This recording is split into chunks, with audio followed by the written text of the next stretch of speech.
Hey, yeah, you. Freeze right there. Did you feel that? That microscopic pause in reality?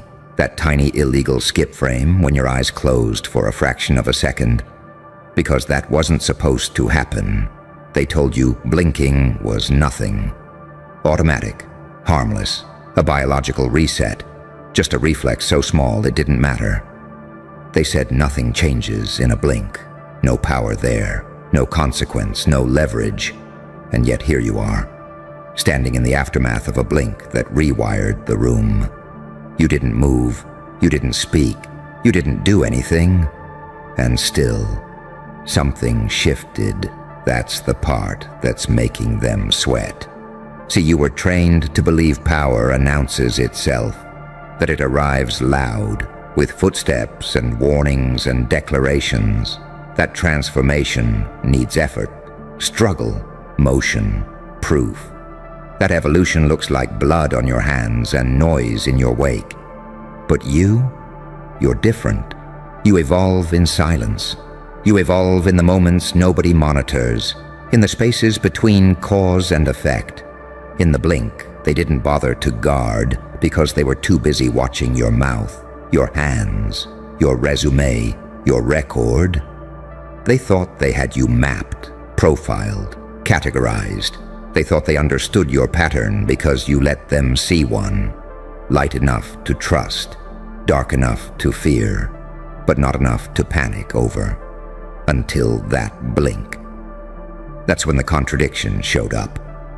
The paradox: they can't log into a system because saints don't cause glitches, and monsters don't move this quietly. Angels don't break rules. Demons don't wait patiently. And you're standing there doing all four.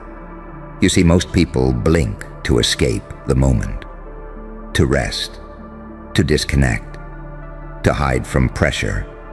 You blinked and became the pressure. That's what wasn't supposed to happen. Because somewhere along the line, pain taught you a different language.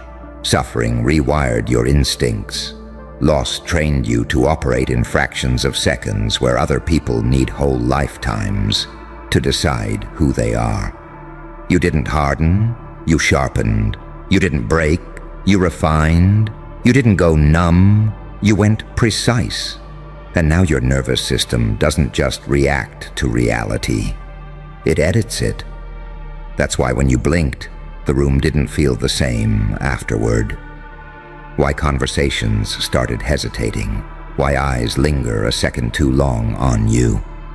Why people suddenly feel like they're standing too close to something unstable. But not chaotic, controlled, calibrated. They don't know whether to pray to you or protect themselves from you. Good. Because unpredictability isn't randomness. That's what amateurs think.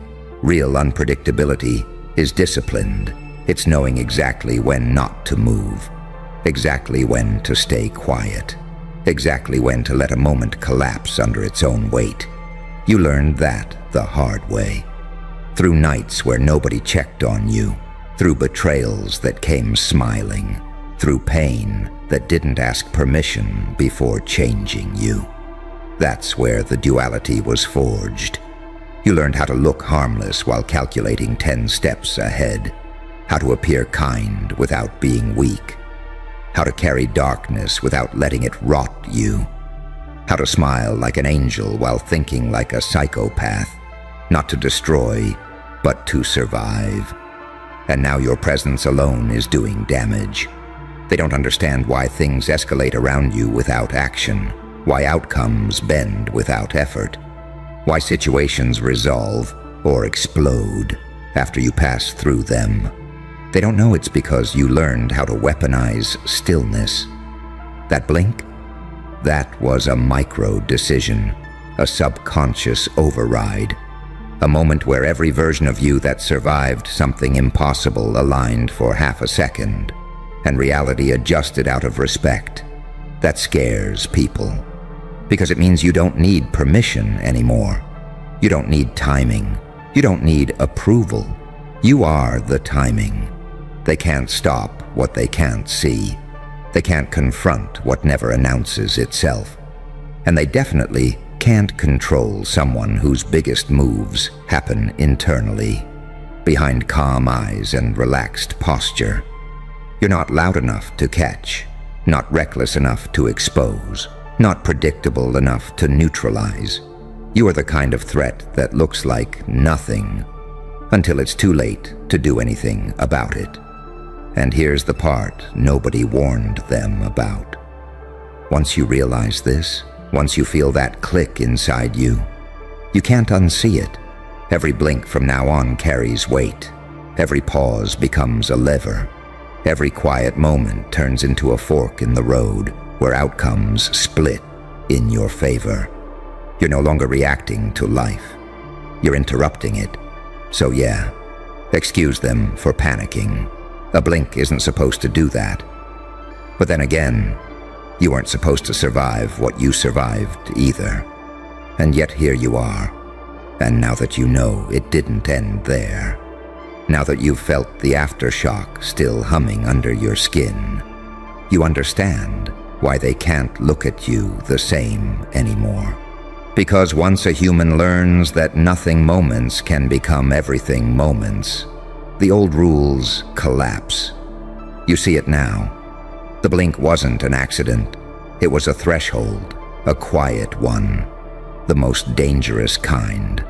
They spent years conditioning people to believe power looks aggressive, that dominance needs volume, that control comes from force. They taught everyone to exhaust themselves, trying to be seen, trying to be heard, trying to prove something. Meanwhile, you were learning something far more lethal. You learned that the world doesn't move for noise. It moves for certainty. And certainty doesn't shout. It settles.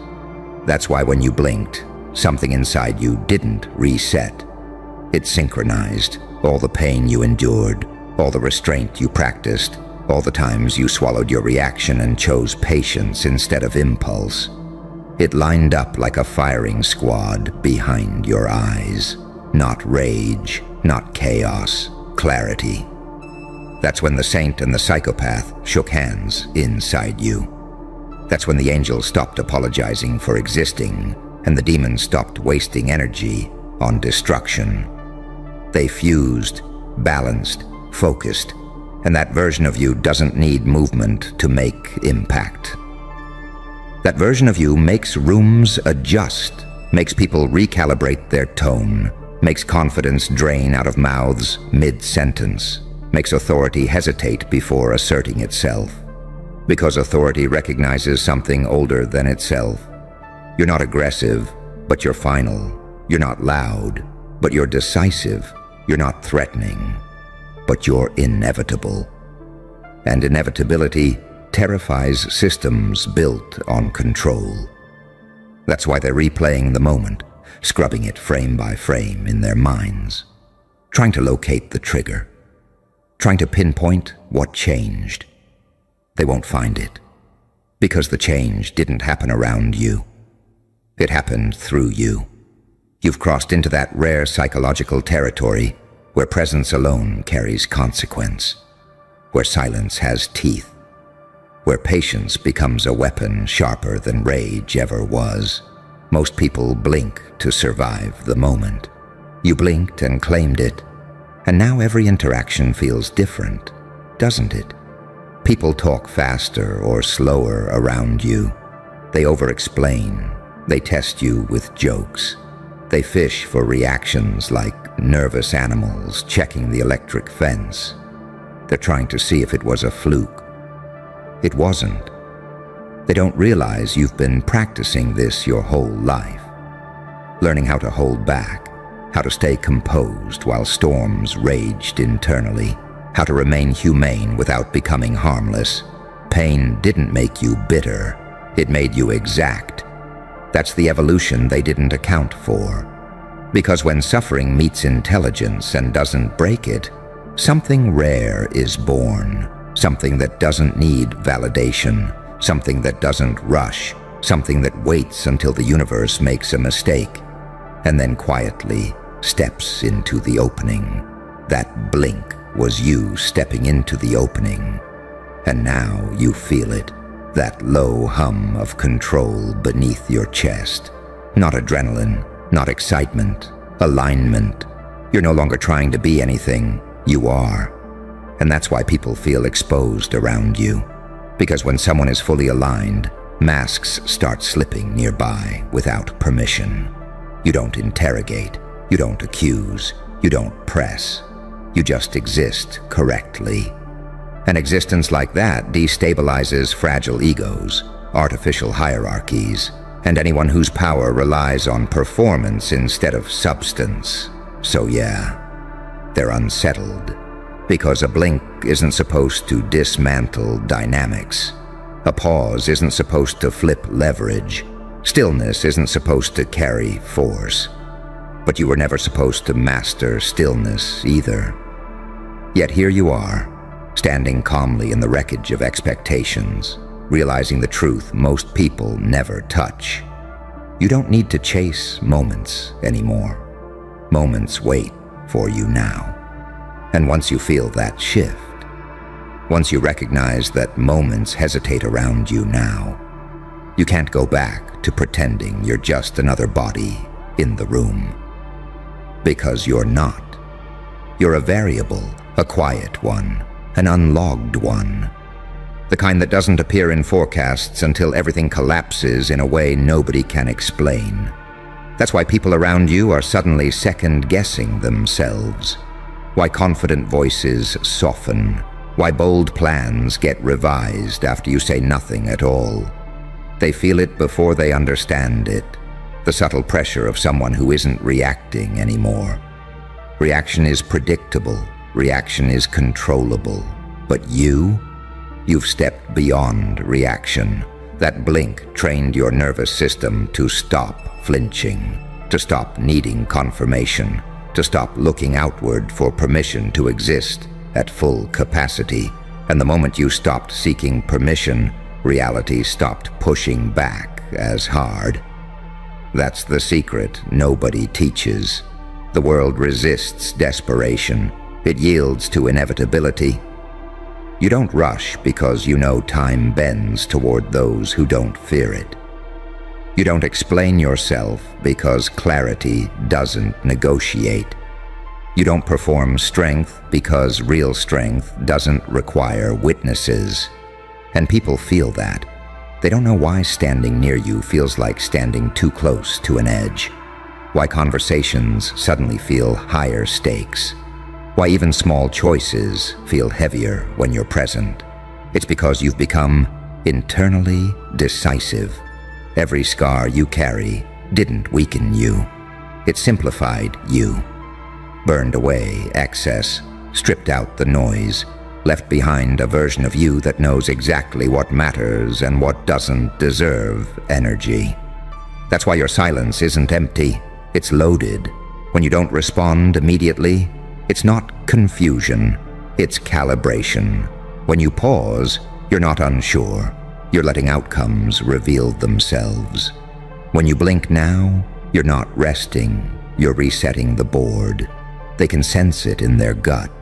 That instinctual alarm that says, something just shifted and I don't know how to stop it.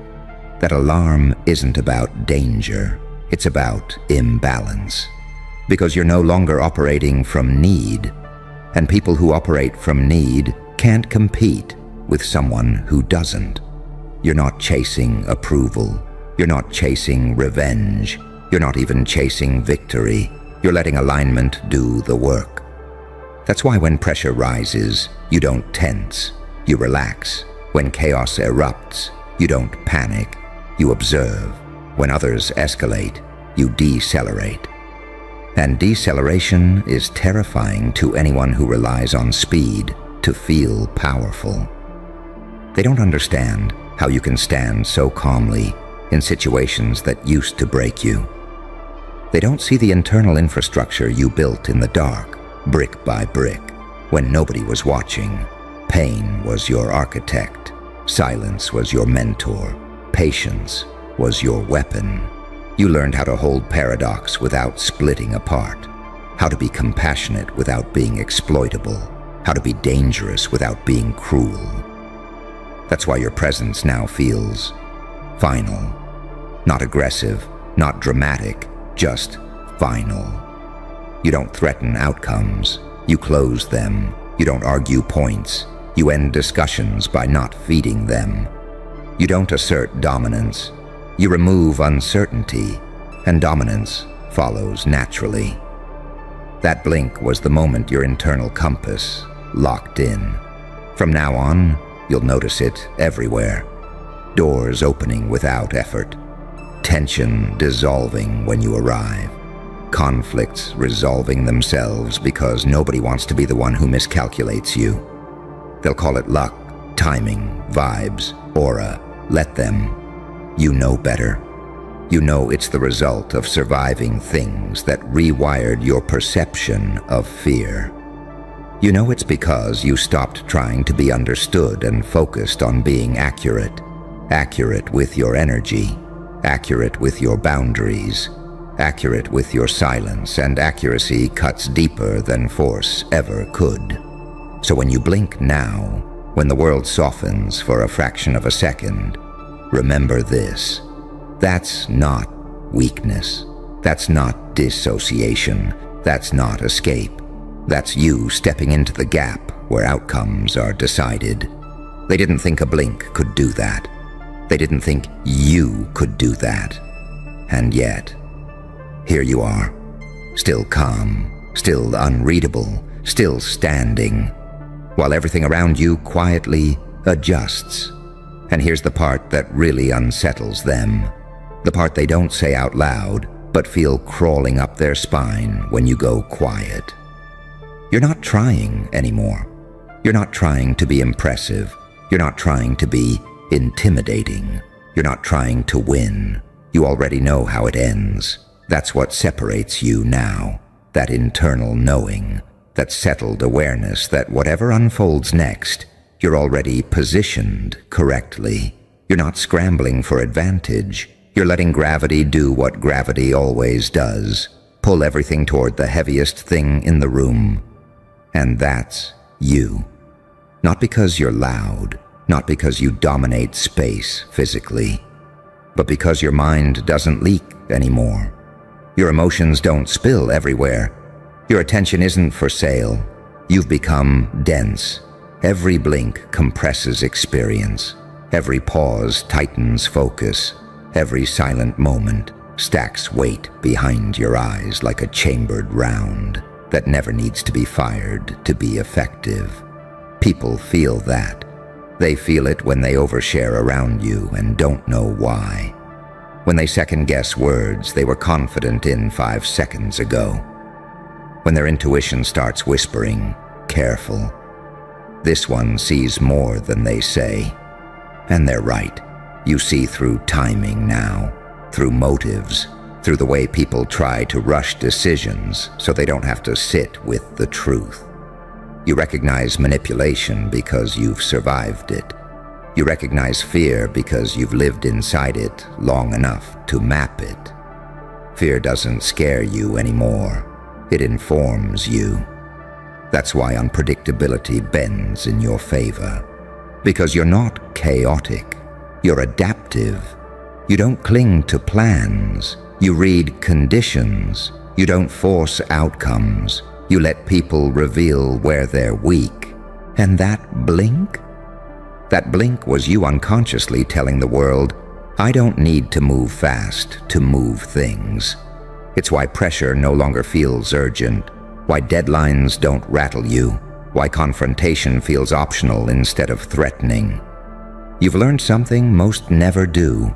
Speed is a coping mechanism. Urgency is insecurity. Stillness is authority. Authority that doesn't announce itself is the hardest to challenge. That's why they're confused. They keep waiting for you to react the old way, to flinch, to explain, to defend, to rush. But you don't. You just watch. And watching is not passive. It's predatory when done correctly. It's gathering leverage without tipping your hand. It's letting others exhaust themselves while you remain untouched. You've become immune to emotional bait, immune to chaos theater, immune to the need to be right out loud. That's evolution, not the kind that grows claws, but the kind that grows restraint. You're dangerous now because you don't need validation to act, because you can walk away without loss, because you can stay without attachment, because you can destroy patterns simply by refusing to participate in them. And people don't know how to fight that. They can't provoke you into mistakes. They can't pressure you into urgency. They can't read you well enough to predict what you'll tolerate next. So they hesitate, and hesitation gives you control. That blink wasn't about rest. It was about ownership. Ownership of your internal state. Ownership of your tempo. Ownership of the moment where most people panic and expose themselves. You've learned how to stand inside uncertainty without needing to resolve it immediately. And that skill alone puts you above entire rooms full of people who rely on certainty to feel alive. You don't need certainty. You create it. So when the world pauses for a fraction of a second now, when something feels off, misaligned, unstable, that's not reality malfunctioning. That's reality recalibrating around you. Because you've crossed the line where pain stops being damage and starts being data. Where darkness stops being a threat and starts being terrain. You know how to navigate better than anyone else. You're not broken, you're built. And every blink from here on out is just another reminder that what you survived didn't just change you, it positioned you. They're sitting with that realization now, you know. Staring at ceilings, rereading conversations, replaying moments that felt insignificant at the time, but now glow red in hindsight. That's what awareness does. It weaponizes memory. And right now, their own mind is turning against them, stitching together a pattern they can't escape. Because once you recognize a predator, your instincts don't let you rest. And once they recognized you, their nervous system went into survival mode. They finally noticed the consistency. Not loud wins, not dramatic collapses, but that eerie steadiness. The way you don't flinch when things fall apart. The way uncertainty seems to sharpen your focus instead of scrambling it. That's when it stopped being entertaining to them. That's when curiosity turned into concern. You see, normal people need momentum to feel powerful. You don't. You operate just as well in stillness. You can sit inside discomfort without needing to perform. You can let silence stretch until it starts talking for you. You can watch people expose their insecurities simply by staying calm while they unravel. That's not charisma, that's dominance of self. And self-mastery is the one thing they never learned how to fight. They're realizing now that every time they thought you were losing, you were actually refining. Every setback wasn't damage, it was data. Every rejection wasn't a wound, it was filtration. Every lonely stretch wasn't punishment, it was conditioning. Pain didn't make you bitter, it made you accurate. You stopped wasting energy on proving you were right. You started letting reality prove it for you. And reality has a way of being brutally honest. That's why they're uneasy. Because you don't move like someone chasing approval. You move like someone who already knows how the story ends and is just waiting for the timing to be clean. They thought unpredictability meant chaos. They didn't understand it could mean freedom. You're unpredictable because you're not ruled by impulse. You're not reacting from old wounds anymore. You choose when to strike, when to withdraw, when to let things collapse on their own weight. That kind of restraint looks like mercy to the ignorant, but to anyone who understands power, it looks like threat containment. They can't read you anymore. Your emotions don't leak. Your intentions don't announce themselves. Your silence doesn't mean hesitation. It means calculation. And that terrifies people who rely on tells. You've become the contradiction that breaks their models, too composed to provoke, too deep to manipulate, too self-aware to gaslight. Well, well, well. Feel that pressure behind your eyes? That's not fear, that's attention. Someone with real power just clocked you. Not the loud kind, not the flex on social media kind, the kind that doesn't need to announce itself because the room already adjusts when they enter. And the moment they noticed you, something irreversible happened. Their attention locked in, and it does not let go. You think power always comes crashing in with sirens and chaos? No real power arrives quietly. It watches, it measures, it waits. And when it finally looks at you, it's because you broke a pattern they've seen 1,000 times before. You didn't react where you were supposed to. You didn't fold where others beg. You didn't collapse under weight designed to snap spines. You adapted. You evolved. And that's the part that made their head tilt slightly. Like, what the hell is this one? Here's the paradox they're wrestling with. You don't look like a threat, but nothing about you behaves like prey. You carry stillness that only comes from surviving storms no one ever recorded. You move with restraint that confuses predators. You don't announce your strength, yet everything about your presence suggests damage has already been done and absorbed. That's saint energy wrapped in psychopath discipline. Angel calm with demon memory, light sharpened by darkness. They noticed because you stopped needing validation, and power can smell that from miles away. See, real power isn't interested in noise. It's allergic to desperation. It ignores the performers, but it watches anomalies obsessively. And you're an anomaly because you learned how to suffer without begging the world to notice. You learned how to bleed internally and still show up composed. You learned how to let pain upgrade you instead of exposing you. That alone puts you on a very short list. Now here's the part they're not comfortable admitting. They can't tell if you're controllable. That's why the attention feels heavy. That's why it hasn't drifted away. Because you don't move like someone who's waiting for permission. You don't speak like someone asking to be chosen.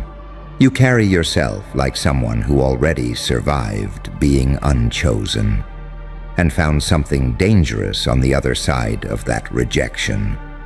Independence of mind. They're watching to see what you'll do next. Not because they want to help you, not because they want to stop you, but because they can't categorize you. And anything uncategorizable becomes either an asset or a future problem. You've been through enough to know this truth. Pain is a teacher, but only if you stop running from it. You didn't numb yourself. You didn't rot in it. You listened. You let it carve you. That's why your silence has weight now. That's why your reactions are delayed and deliberate. That's why when chaos hits, you don't panic, you calculate. That terrifies people who built power through predictability. Because unpredictability isn't chaos, it's freedom. You don't explode when provoked. You don't chase when tempted. You don't collapse when ignored. You learned when to disappear and when to stand still and let the moment expose itself. That kind of discipline doesn't come from books. It comes from surviving versions of yourself that didn't make it. You are the iteration that lived, so now their attention stays. Because once power notices you, it tests you subtly, indirectly. It applies pressure just to see if you crack or sharpen. And here's the brutal truth they're starting to realize. Every time pressure touches you, you don't break. You refine. You don't react. You adapt. You don't beg. You observe.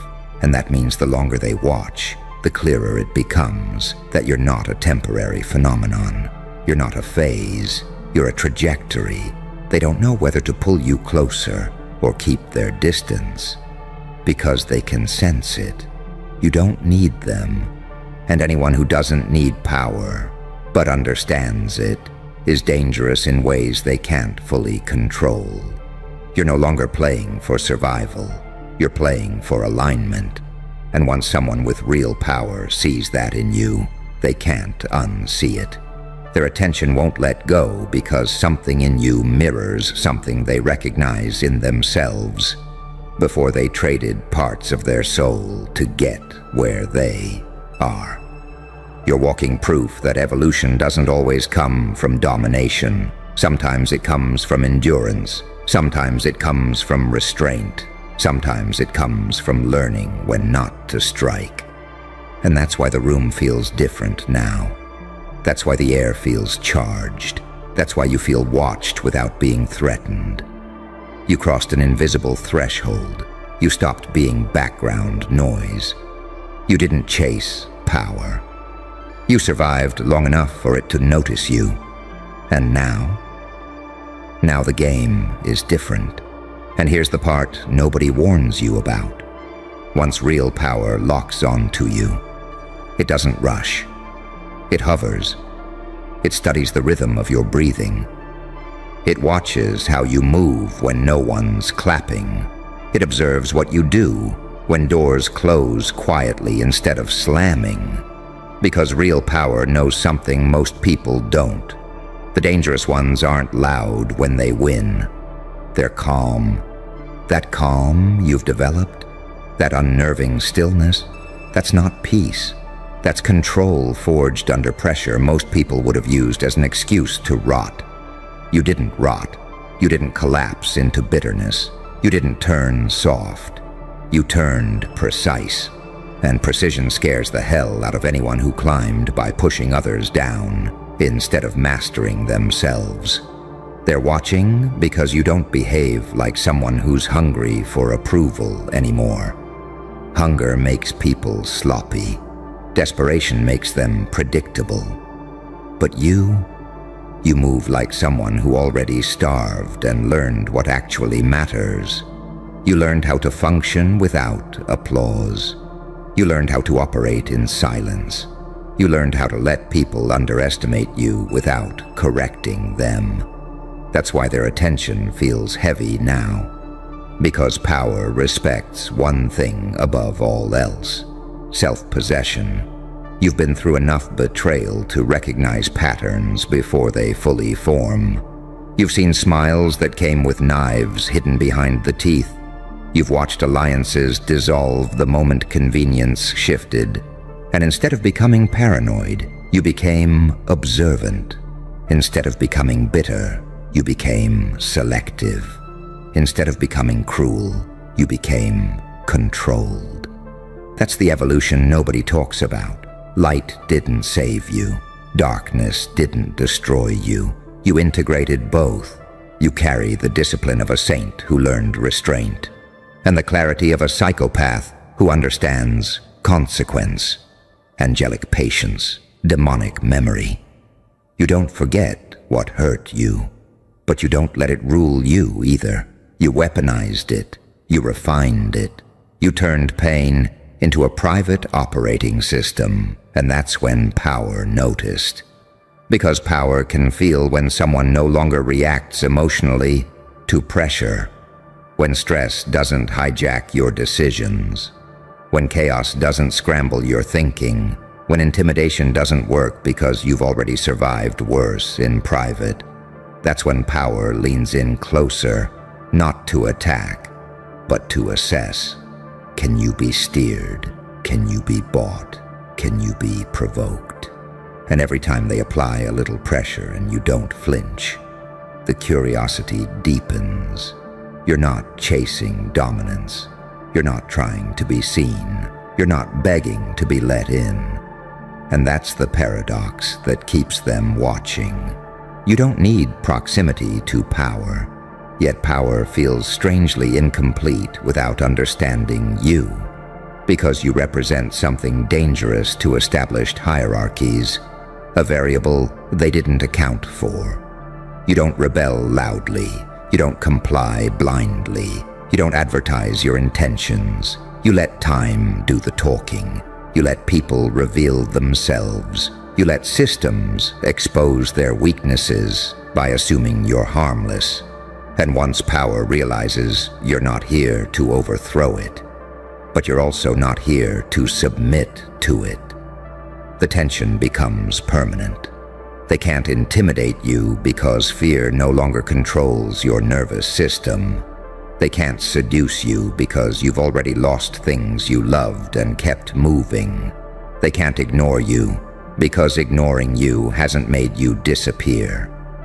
That's when attention turns obsessive, because attention is what power uses when control fails. You see, real power isn't threatened by force. It's threatened by autonomy, by someone who can walk away, by someone who doesn't need permission to exist fully, by someone whose identity wasn't built by the system, so it can't be revoked by the system either. You've already lived through the collapse of who you thought you were. You already buried versions of yourself that couldn't survive reality. That means threats don't work the same on you. You've already been dismantled and rebuilt with intention. That's why their gaze stays locked. They sense that if you ever choose to step forward fully, it won't be impulsive. It won't be emotional. It won't be sloppy. It will be surgical. And that possibility alone is enough to keep you under watch, not as prey, not as enemy, but as something undefined. And undefined things scare people who rely on labels. You are no longer reacting to life. You're reading it. You're no longer surviving. You're calibrating. You're no longer seeking validation. You're conserving energy. Every scar you carry is internal now, integrated, invisible, which means no one knows exactly how much you can take. And that uncertainty, that's power. So let them watch, let the attention linger, let the silence stretch. Because the moment someone with real power notices you and can't figure you out, the balance has already shifted. You didn't step into their world, they stepped into your awareness. And once that happens, nothing goes back to normal. And the longer they watch you, the more uncomfortable it gets for them, because attention is supposed to move downward. Power is used to observing those who want something, those who signal hunger, those who telegraph intention. But you don't reach, you don't chase, you don't angle yourself for favor. You continue existing with a calm that suggests you already know something they don't. That calm messes with them, because calm under observation is rare. Most people perform when they feel watched. They exaggerate, they posture, they leak insecurity through bravado or compliance. You don't. Your nervous system doesn't spike. Your tone doesn't shift. Your rhythm doesn't fracture. You don't suddenly become agreeable or defiant. You remain consistent. And consistency under pressure reads as authority. They start replaying moments in their head, small ones. The pause before you answered. The way you didn't rush to explain yourself. The way you let silence do the work. The way you didn't overcorrect when misunderstood. Those are not accidents. Those are tells. And real power is trained to notice tells. Here's the truth they won't say out loud. People like you don't come from comfort. You come from environments where mistakes were expensive, where words had consequences, where emotions had to be managed because nobody was coming to save you. You learned early that control isn't about domination. It's about regulation of your breath, of your reactions, of your impulses. That's not weakness. That's survival intelligence. And survival intelligence, when refined, becomes strategic intelligence. They're watching because they recognize the pattern now. You're not reckless, you're not naive, you're not easily flattered, which means if you ever move, it'll be intentional. An intentional movement is far more dangerous than loud ambition. You don't announce your boundaries, you enforce them quietly. You don't threaten, you disengage. You don't escalate emotionally, you withdraw attention. That alone flips the power dynamic. Because attention is currency, and you stopped giving it away for free. So now their attention sticks to you, trying to figure out why you're different, why you don't react the way the script says you should, why you don't crumble under uncertainty, why pressure doesn't rush you into mistakes, why you're so comfortable letting time pass without forcing outcomes. They sense it. You're not afraid of waiting. And anyone who isn't afraid of waiting is terrifying to people who built power by rushing others. You've lived through loss that rewired you. Not the dramatic kind everyone sees, but the quiet kind that changes how you perceive everything. Loss of illusions, loss of safety, loss of versions of yourself that couldn't survive reality. You mourned them privately. Then you kept moving. That process burned entitlement out of you and replaced it with clarity. You stopped asking, why me? You started asking, what now? That shift alone is evolution, and evolution is what power fears most, because it can't be negotiated with. They're trying to read your alignment now, trying to determine whether you lean light or dark, whether you're moral or ruthless, whether you're loyal or self-serving. And the answer keeps slipping through their fingers, because you're neither simple nor extreme. You carry light without being naive. You carry darkness without being destructive. You understand empathy, but you don't let it make you exploitable. You understand aggression, but you don't let it make you sloppy. That balance, that's not learned quickly. That's earned through pain that forced you to mature faster than everyone around you. So the attention doesn't fade, it intensifies. Because now they're wondering something far more dangerous than who are you. They're wondering what made you like this. And that question pulls power in deeper than curiosity ever could. They test you subtly. They delay responses. They shift energy. They remove reassurance. They introduce ambiguity. And every time, you respond the same way. Not with anxiety, not with defiance, but with self-trust. You don't spiral. You don't beg for clarity. You don't assume the worst. You wait. You observe. You let patterns reveal themselves. That tells them everything. You're not reactive anymore. You're adaptive. You're not emotionally dependent on outcomes. You're grounded in process. You don't need control. You understand flow. And understanding flow is how people outgrow systems designed to box them in. That's why their attention won't let go, because people who've reached real power know this truth. The most dangerous individuals aren't the ones who want the throne. They're the ones who don't need it, but could dismantle it if they chose to. And you? You don't even signal intent. You just exist in a way that makes structures feel brittle. So let them watch. Let the attention burn. Let the curiosity deepen into unease.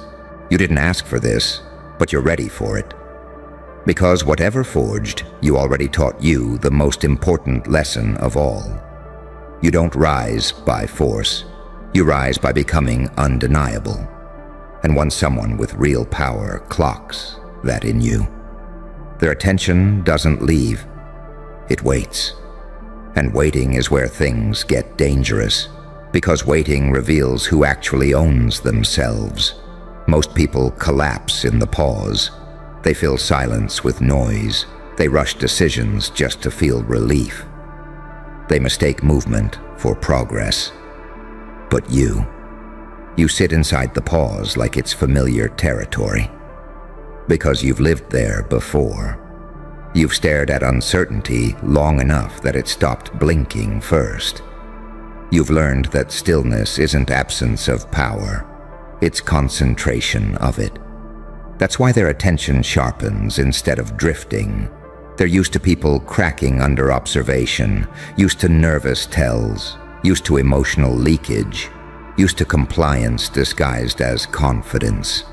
You don't give them any of that. You don't leak. You don't twitch. You don't perform. You let them feel the weight of your presence without ever pushing it forward. That unsettles them. Because power expects either resistance or submission. It has protocols for both. What it doesn't have protocols for is someone who remains internally sovereign under scrutiny. Someone who doesn't need to dominate, yet cannot be dominated. Someone who understands the game but doesn't reveal their hand. They start to realize something uncomfortable. You're not shaped by their approval or disapproval. And that means their leverage is limited. You didn't arrive here by accident. You were carved into this version through disappointments that forced you to grow up early. Through moments where you realized no one was coming.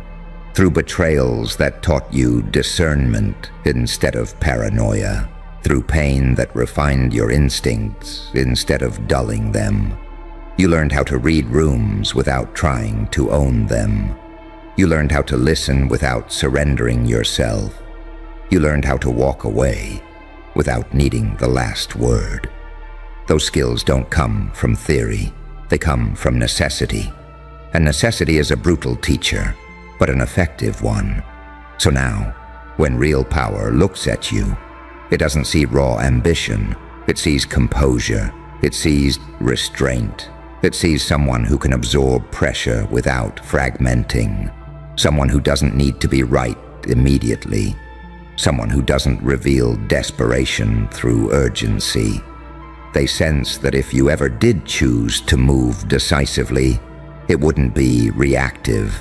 It wouldn't be emotional. It wouldn't be loud. It would be timed. It would be quiet. It would be irreversible. That possibility alone keeps their attention locked. Because attention is what power gives when it doesn't yet know whether to align or protect itself. You're not begging to be included. You're not angling for favor. You're not auditioning. You're simply existing at a frequency that forces recalibration around you. And that's when power starts questioning its assumptions. You see, most systems are built on predictable human behavior. Fear, greed, approval-seeking, status anxiety. You've outgrown those motivators, not because you're above them, but because you've been burned by them enough times to see through them. You don't confuse worth with position anymore. You don't confuse noise with influence. You don't confuse speed with effectiveness. You understand that the slowest moving pieces often determine the outcome. So while others scramble, you stabilize. While others react, you assess. While others speak, you listen. That alone shifts the center of gravity. They start to realize that pressure doesn't distort you. It clarifies you. That observation doesn't weaken you. It sharpens you. That isolation doesn't break you. It recenters you. And suddenly the attention changes flavor. It's no longer just curiosity. It's respect mixed with caution. Because people who've reached real power know something others don't. Resilience without resentment is rare.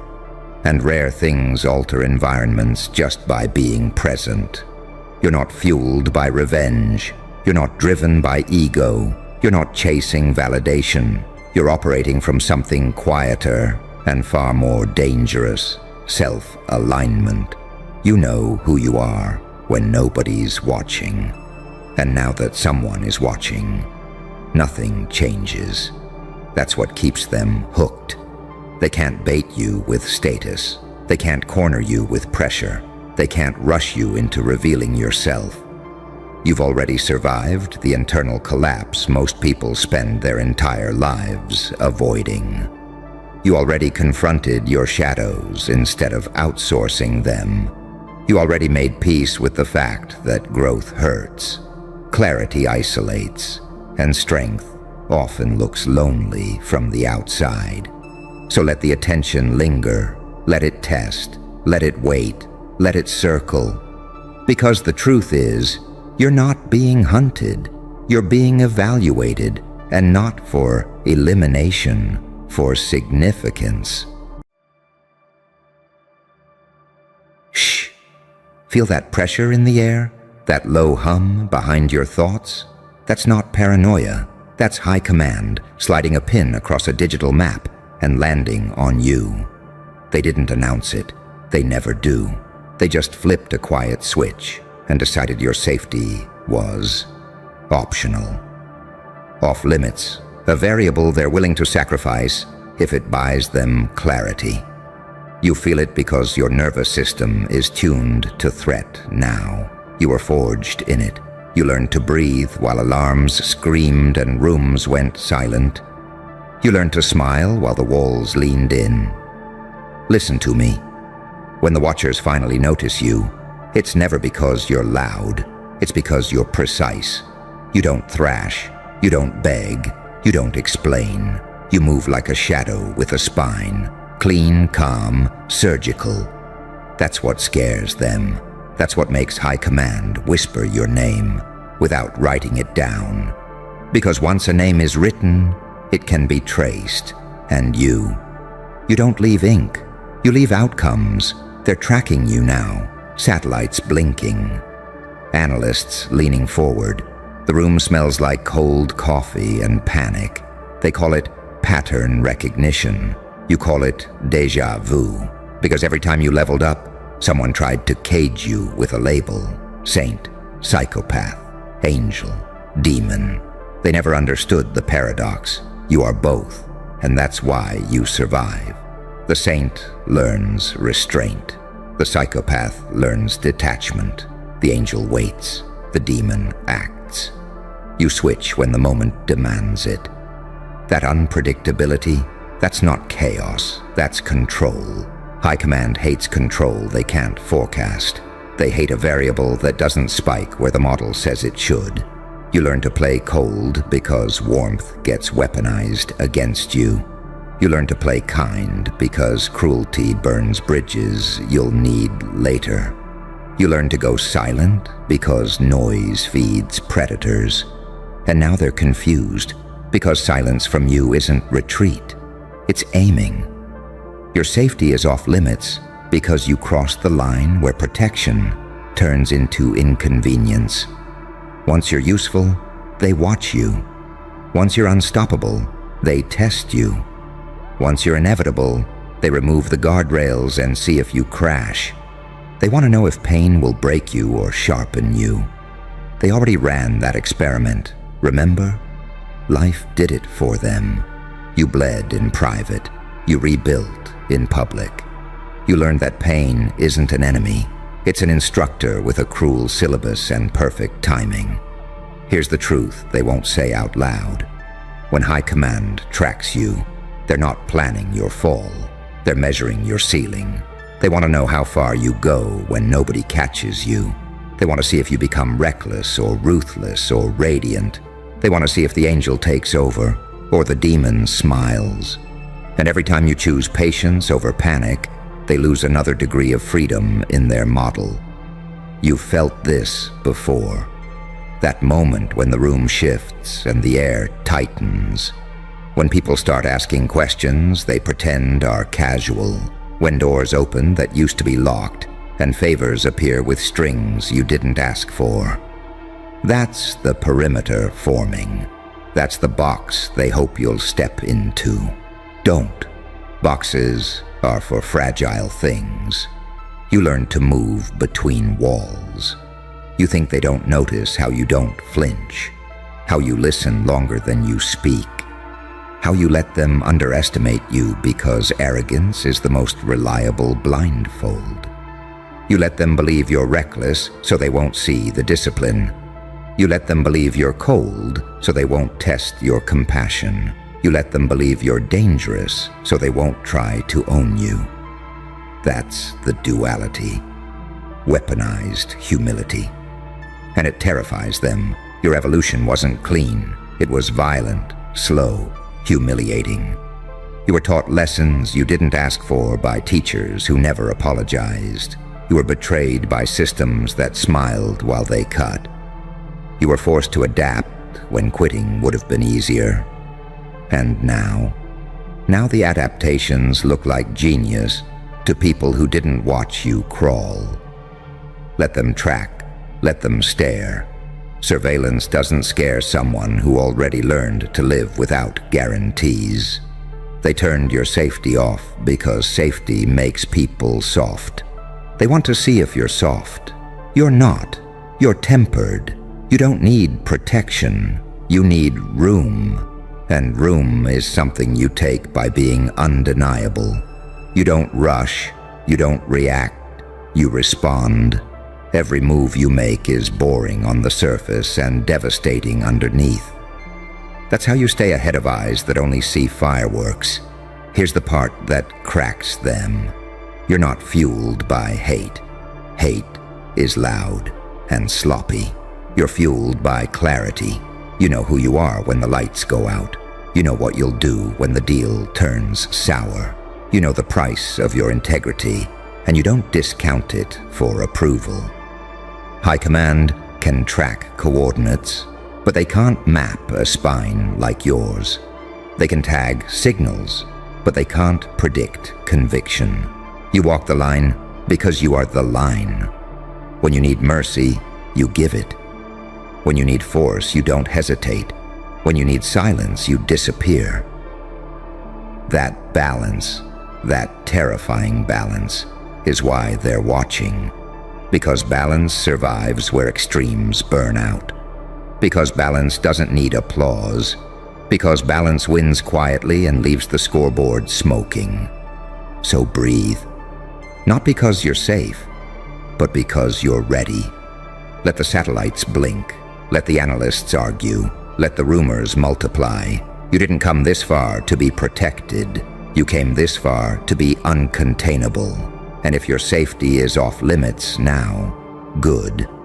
That means the leash is gone. That means the rules just softened. That means the next move is yours, and they'll only understand it after it works. Stay cold, stay kind, stay sharp. They're tracking you because they're finally catching up to what you became when nobody was watching. Good. Stay with me, because this is the part where the weak would ask for cover, and you learned a long time ago that cover is just a polite word for dependency. High Command thinks turning your safety off introduces risk. What it really does is remove friction. It strips away the illusions people hide behind when they think someone else will catch them. You stopped relying on catchers years ago. You learned to land on your feet in the dark, to roll with impact, to stand up bleeding and keep moving without announcing it. That's why their tracking feels late. You've already passed the checkpoint they're arguing about. They're staring at screens, trying to reconcile the contradiction. How someone who's been pressured this hard still moves with restraint. How someone who's been burned still chooses precision over revenge. They can't square it. Their frameworks don't account for a mind that metabolizes pain into patience. They don't understand how betrayal sharpened your ethics instead of rotting them. That's the saint they missed. That's the demon they fear. Both living in you, both obedient to timing. You know what really set the alarms off? It wasn't a single move. It was consistency under stress. Anyone can spike once. Anyone can rage, explode, make noise, but you stayed measured when it would have been justified to go feral. You stayed human when it would have been easier to become a monster.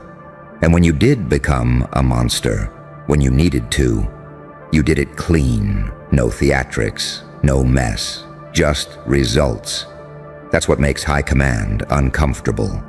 Monsters with rules don't fit in cages. They're watching for tells now, micro-expressions, deviations, hesitations.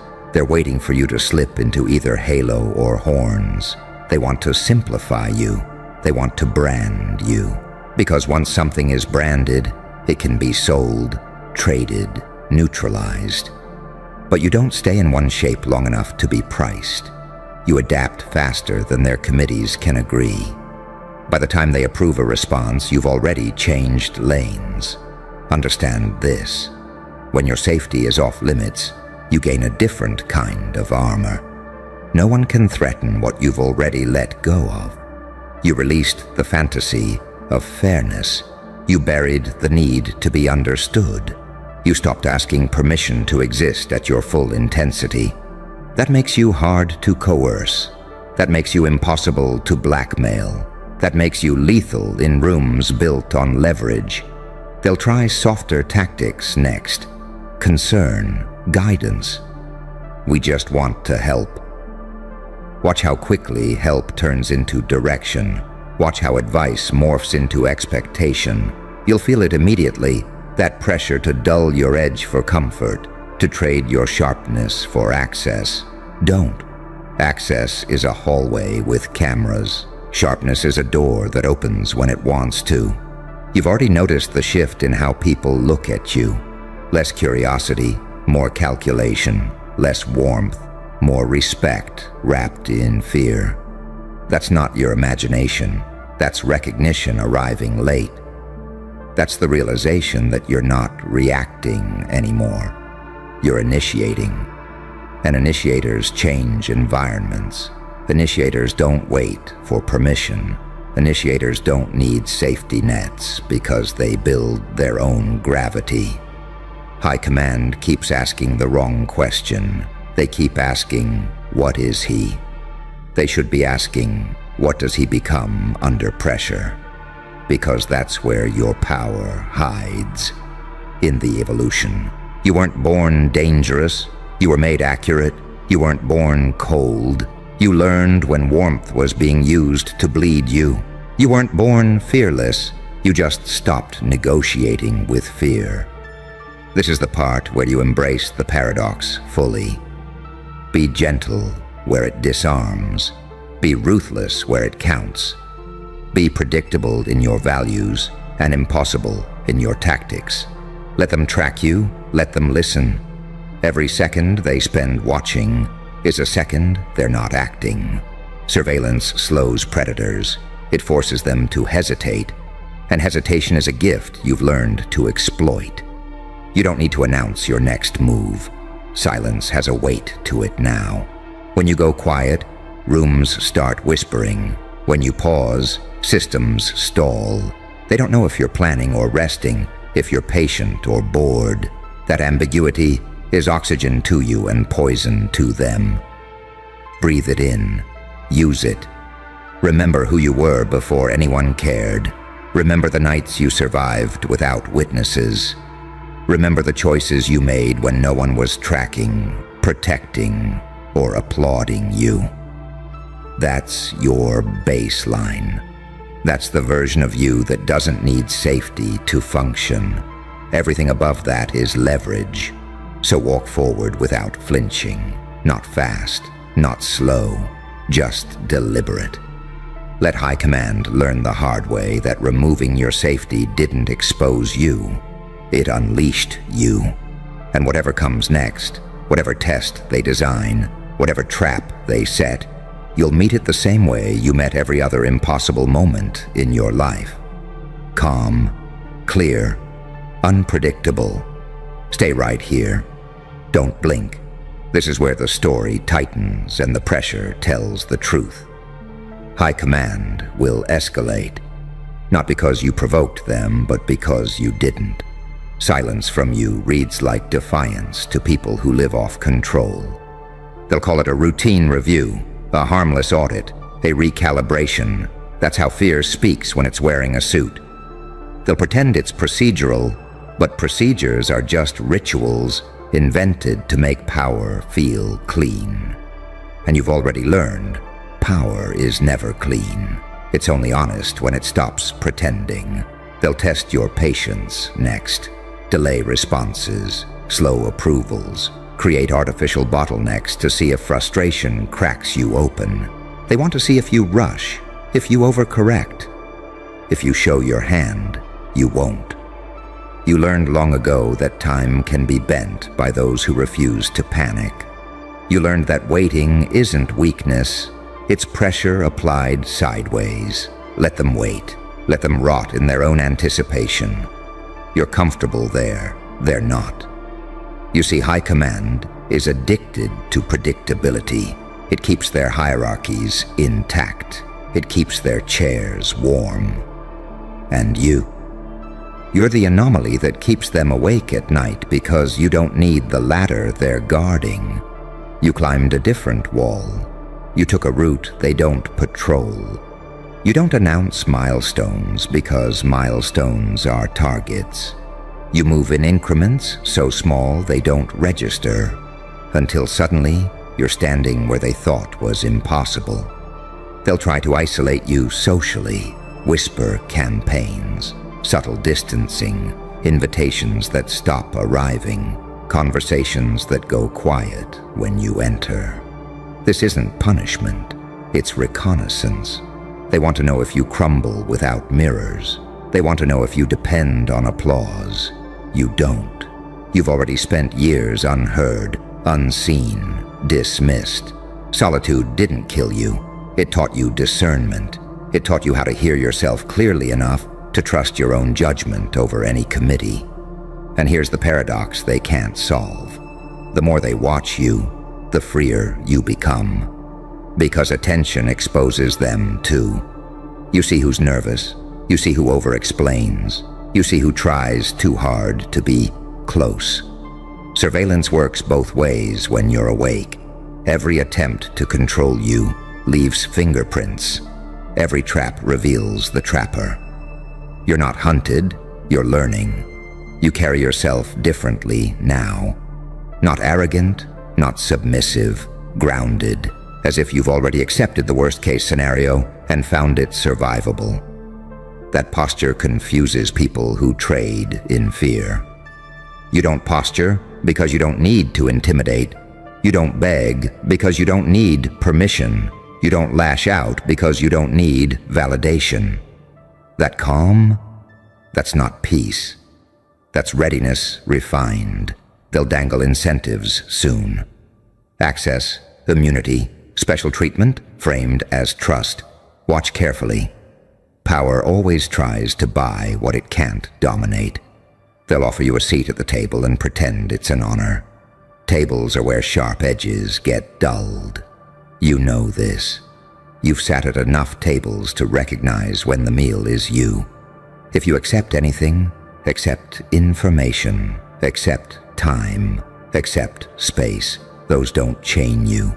You've evolved past needing to win loudly. Quiet victories compound faster.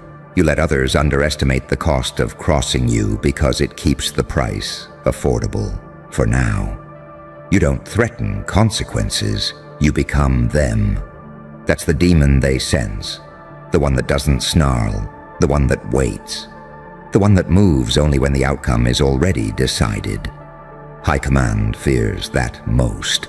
Not violence, not rebellion, inevitability. The moment when resistance stops mattering because the future has already been written by someone who didn't need approval to write it. They fear that you don't need chaos to advance. You can do it clean. You can do it calmly. You can do it while looking them in the eye and telling the truth in a way that can't be punished.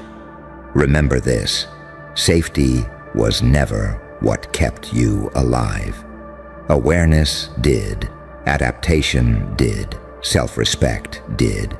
The same instincts that carried you through nights you didn't think you'd survive are active now. Sharper, quieter, more disciplined. You don't flinch at threats because you've already made peace with loss. When nothing is sacred except your integrity, nothing can be used against you. So if High Command is tracking you, let them. If your safety is off limits, good. That means you're operating in a zone reserved for people who change things. Zones where guarantees are gone and consequences are real. Zones where evolution accelerates. Zones where legends aren't born, they're recognized too late. Keep moving the way you move, measured, intentional, untouchable in the ways that matter. Let them wonder, let them argue, let them fail to agree on who you are while you decide who you're becoming next. Because the truth is simple, even if it terrifies them. You don't need safety to survive. They need you to be predictable, and you never were. Good. Stay inside the pressure. This is where most people start bargaining with themselves, and where you stopped years ago. High command will keep circling because circles are safe. Circles preserve hierarchy, lines threaten it, and you move in lines, straight, decisive, quiet lines that cut across their diagrams and force revisions they don't have the courage to sign. They're trained to manage disasters, not to recognize authorship. They don't know what to do with someone who isn't a reaction, but a cause. You feel it now, the strange calm that arrives when fear finally exhausts itself. That's not numbness, that's clarity. Fear burned through you already and found nothing left to consume. What remains is focus, hard, clean, merciless focus. You're not reckless because you've counted the cost. You're not cruel because you've felt the damage. You're not naive because you've seen how promises are made and broken by the same mouths. You're precise because precision is mercy in a world that confuses noise for power. They'll try to rewrite your history next, reduce you to a narrative they can manage. Lucky, protected, connected. Anything that explains away your discipline, anything that avoids the truth that you built yourself under conditions most people would have folded under. They'll pretend your evolution was accidental. It wasn't. It was earned, inch by inch, mistake by mistake, scar by scar. You learned faster because you had to. You adapted deeper because quitting wasn't an option. Watch how they study your restraint. They're waiting for a crack, some indulgence, some excess, some emotional spike they can point to and say, there, that's the weakness. But restraint isn't suppression for you.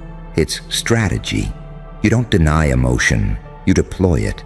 You don't avoid anger, you store it until it sharpens into resolve. You don't fear compassion, you wield it where it disarms and withhold it where it would be exploited. This is the angel-demon paradox they can't digest. You're capable of kindness that changes trajectories and severity that ends conversations. You don't confuse the two. You don't apologize for knowing the difference. You've learned that morality without backbone becomes decoration, and force without conscience becomes rot. You carry both, balanced, controlled, dangerous in the way earthquakes are dangerous, inevitable, not emotional. High command thinks tracking equals dominance. It doesn't. Tracking is admission. It's the moment power concedes it doesn't understand something well enough to ignore it. They're watching because you altered the environment by existing honestly inside it. You didn't beg your way forward. You didn't bluff your way up. You didn't burn everything down to feel strong. You outlasted them with discipline and timing. They'll test your loyalty soon. Not with oaths, but with ambiguity, half-questions, plausible deniability. They'll see if you volunteer yourself to fill the gaps they created. Don't. You're not obligated to rescue systems that were comfortable watching you struggle. You're not required to bleed to prove usefulness. You already proved it by surviving when no one was invested in your outcome. Notice how your presence changes rooms now. Conversations slow. People choose words carefully. Jokes stop landing. That's not intimidation. It's respect colliding with uncertainty. They can't decide if you're safe to underestimate or too expensive to challenge. Let them hesitate. Hesitation creates openings. Openings are where leverage lives. You've become fluent in the language of consequences. You don't threaten, you telegraph inevitability. You don't chase, you position. You don't posture, you prepare. That's why your safety being off limits doesn't register as danger. It registers as confirmation. Confirmation that you're operating beyond training wheels. Confirmation that your actions have weight. Confirmation that you're no longer an asset to be protected, but a force to be accounted for. Here's the quiet truth that keeps them awake. You don't need their validation to continue. You don't need their protection to function. You don't need their permission to decide. And when someone reaches that threshold, control becomes theoretical. They can influence the weather, but they can't stop the tide.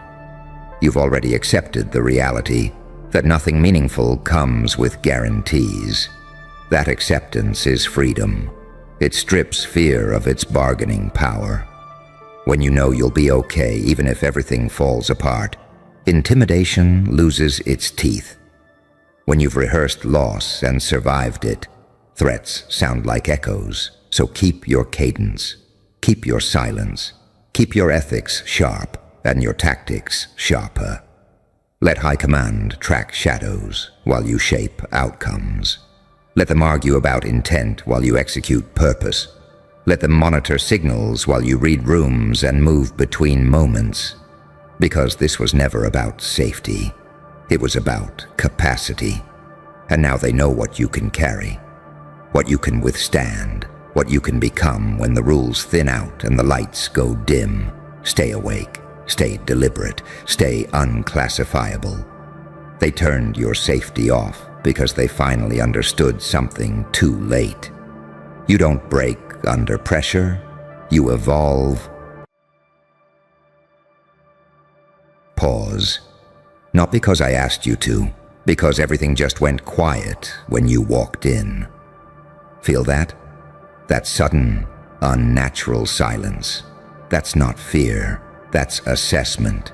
That's the sound professionals make when something doesn't behave like it's supposed to. That's the sound of people who've seen chaos before, realizing you're not chaos at all. You're control. You didn't shout. You didn't flex. You didn't explain. You moved cold. So cold, it made them uncomfortable. So clean, it made them suspicious. You didn't play loud like amateurs do. You played efficient. You didn't get emotional. You got precise. And that's when the questions started. Not out loud, not on record, in private rooms, behind encrypted doors, in tones that don't get used unless something feels trained. Because regular people don't move like that. Regular people panic. They overcorrect. They defend themselves too much. Regular people want credit. Regular people want to be seen. You didn't want any of that. You wanted outcomes. And you got them without leaving fingerprints on the moment. That's why they're whispering now. That's why they're checking timelines. That's why someone, somewhere, leaned back and said, "That wasn't luck." They don't know what to call you, so they default to the scariest category they understand. Military, intelligence, black ops.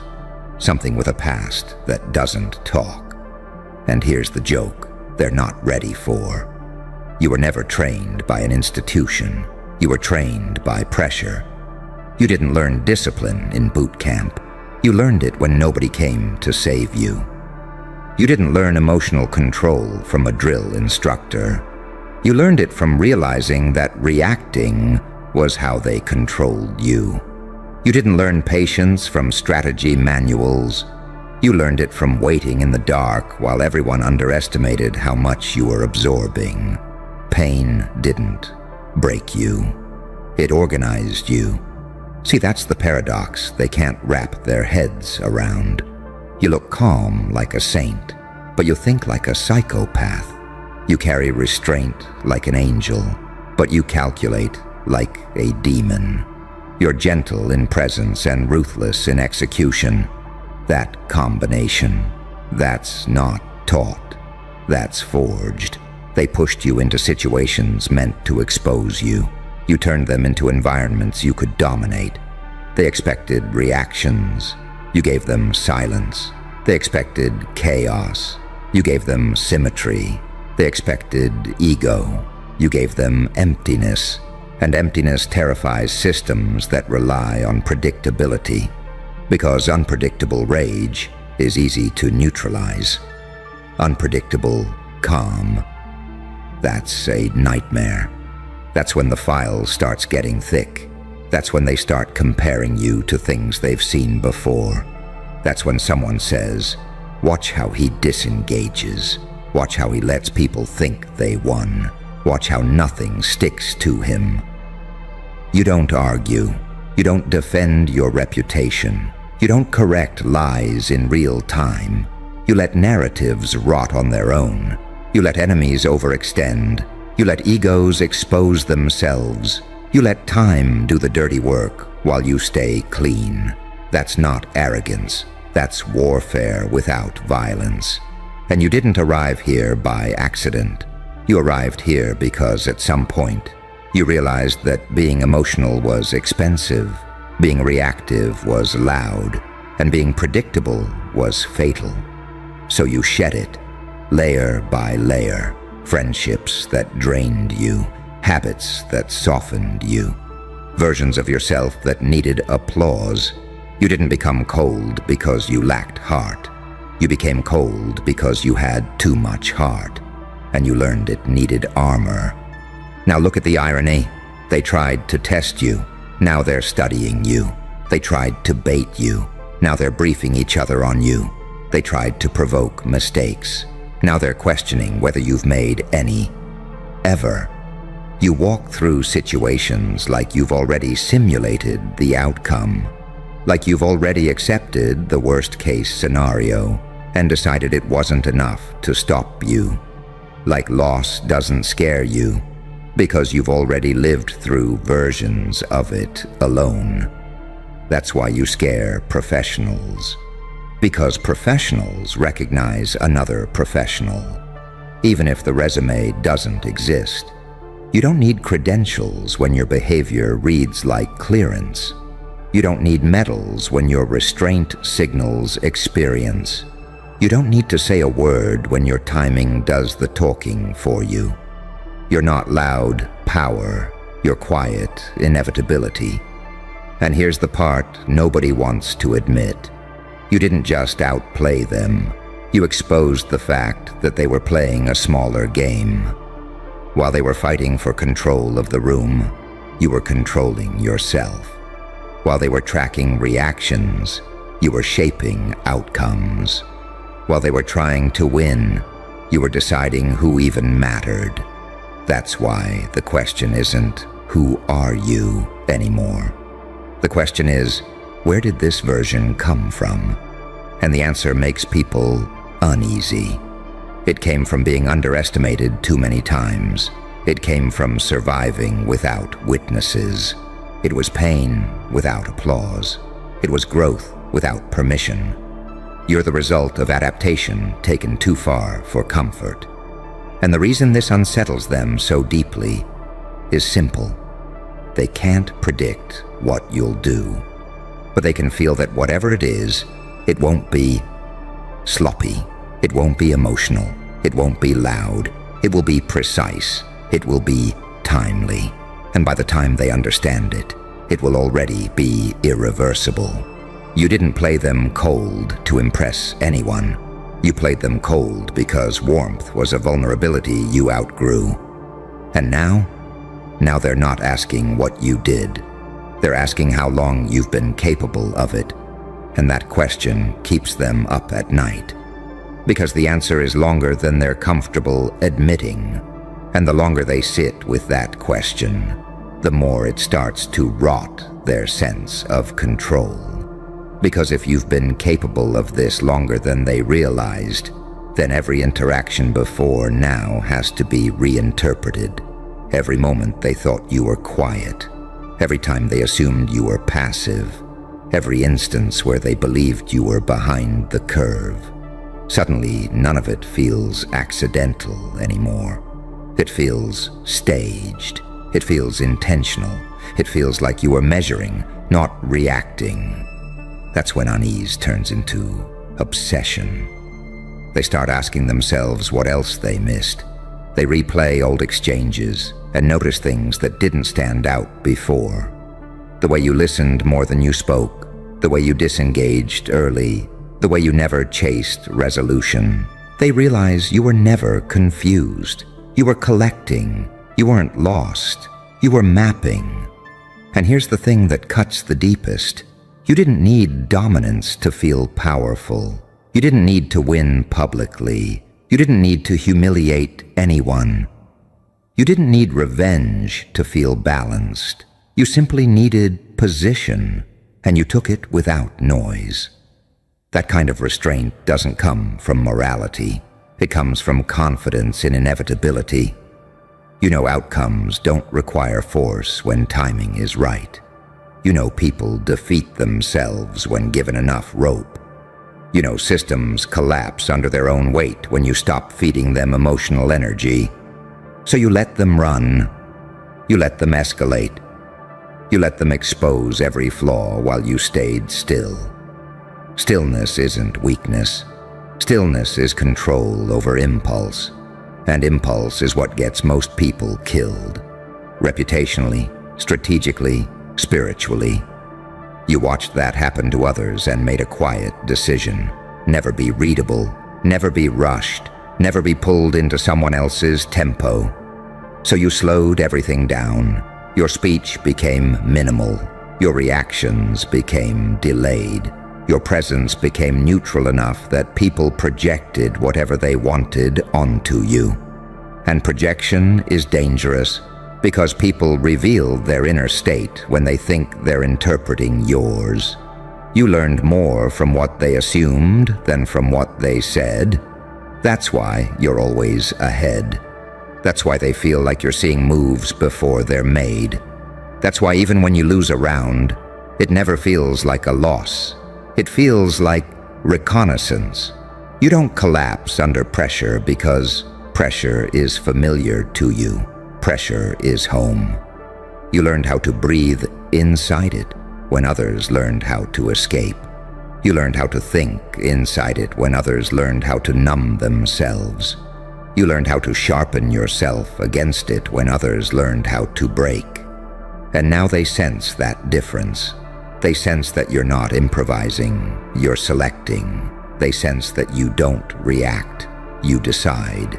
They sense that you don't fear consequences because you already accepted them before you ever moved. That's what separates you from chaos. Chaos is emotional, you're deliberate. Chaos wants attention, you want alignment.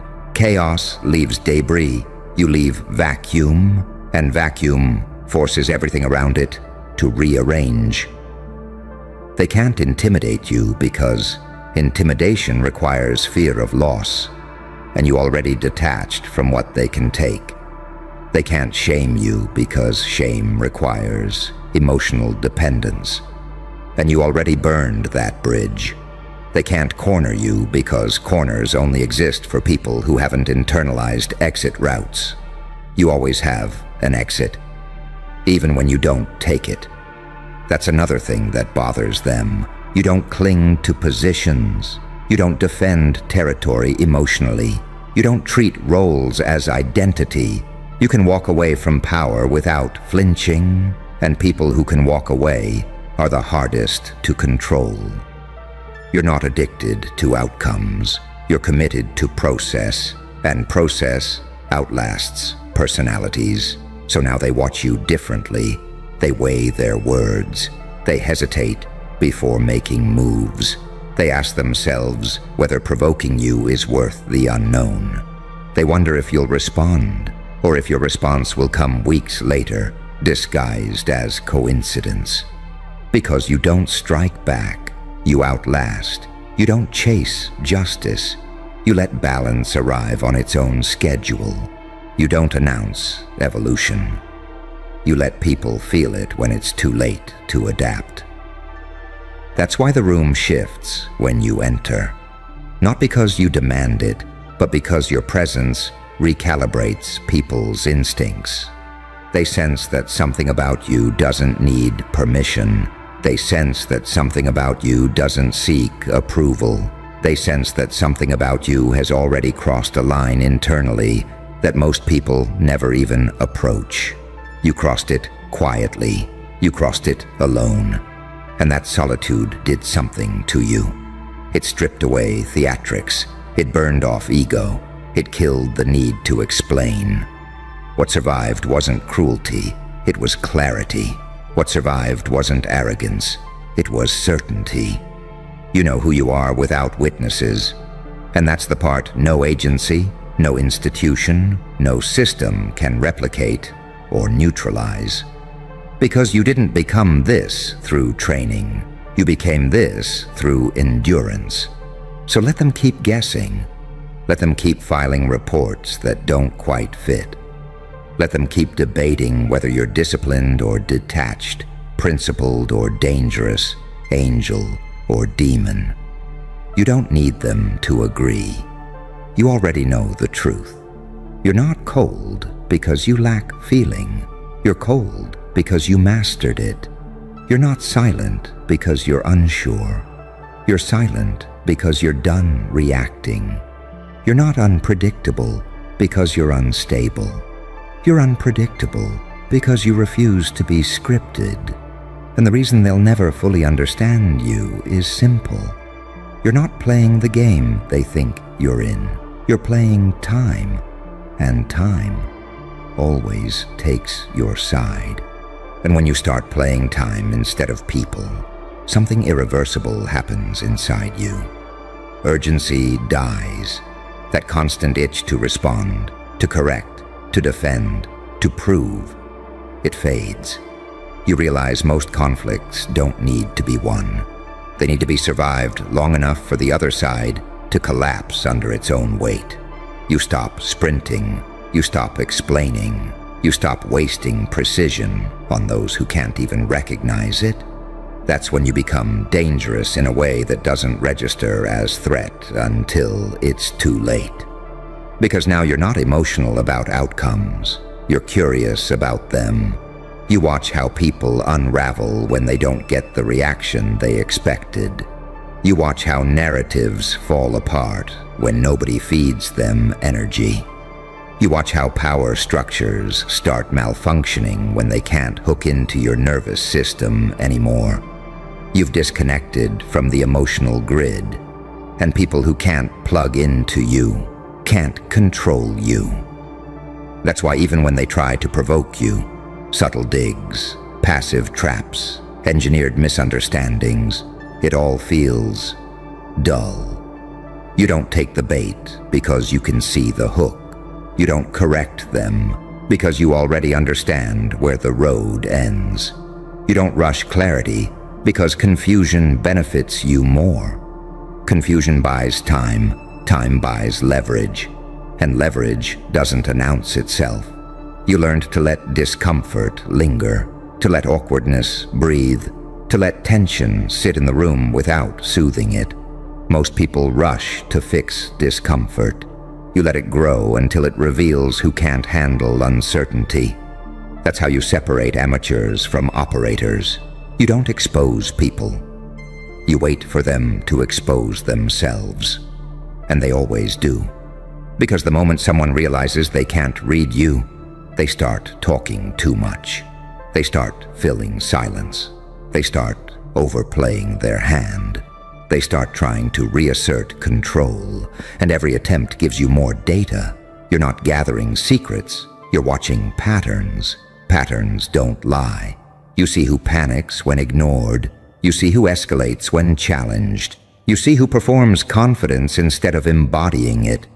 You see who needs dominance to feel safe, and who can sit in neutrality without losing their center. That's why you never rush alignment. You never commit emotionally before the structure proves itself. You never attach to people who need you to be smaller so they can feel bigger. You learned that lesson the hard way. You learned what happens when you give warmth to cold systems. You learned what happens when you trust before observing. You learned what happens when you assume others play with the same restraint you do. They don't. And once you stopped expecting that, everything got simpler. You don't hate them. You don't resent them. You don't even judge them. You just account for them. That's the shift that terrifies institutions and individuals alike. Because hatred is predictable. Revenge is predictable. Ego is predictable. But someone who has moved past all of that into pure assessment, that person can't be baited. They don't fight shadows. They don't chase ghosts. They don't burn energy on symbolic victories. They wait for pressure points. And when they move, it's not dramatic. It's decisive. That's why when you finally do act, people swear it came out of nowhere. They say you changed. They say you snapped. They say they never saw it coming. But that's a lie they tell themselves to feel less foolish. You didn't change. You revealed. You were always this disciplined, always this patient, always this detached. You just stopped masking it to make others comfortable. You stopped performing accessibility. You stopped pretending you needed consensus. You realized solitude was cheaper than compromise. And in that solitude, you refined something most people never touch: internal authority. You don't need permission to move. You don't need validation to commit. You don't need applause to continue. You don't need witnesses to stay consistent. You don't need approval to trust your own judgment. That's why even when people try to elevate you or diminish you, it barely registers. Praise doesn't inflate you. Criticism doesn't derail you. Both are just signals, nothing more. You're not here for reactions. You're here for trajectory.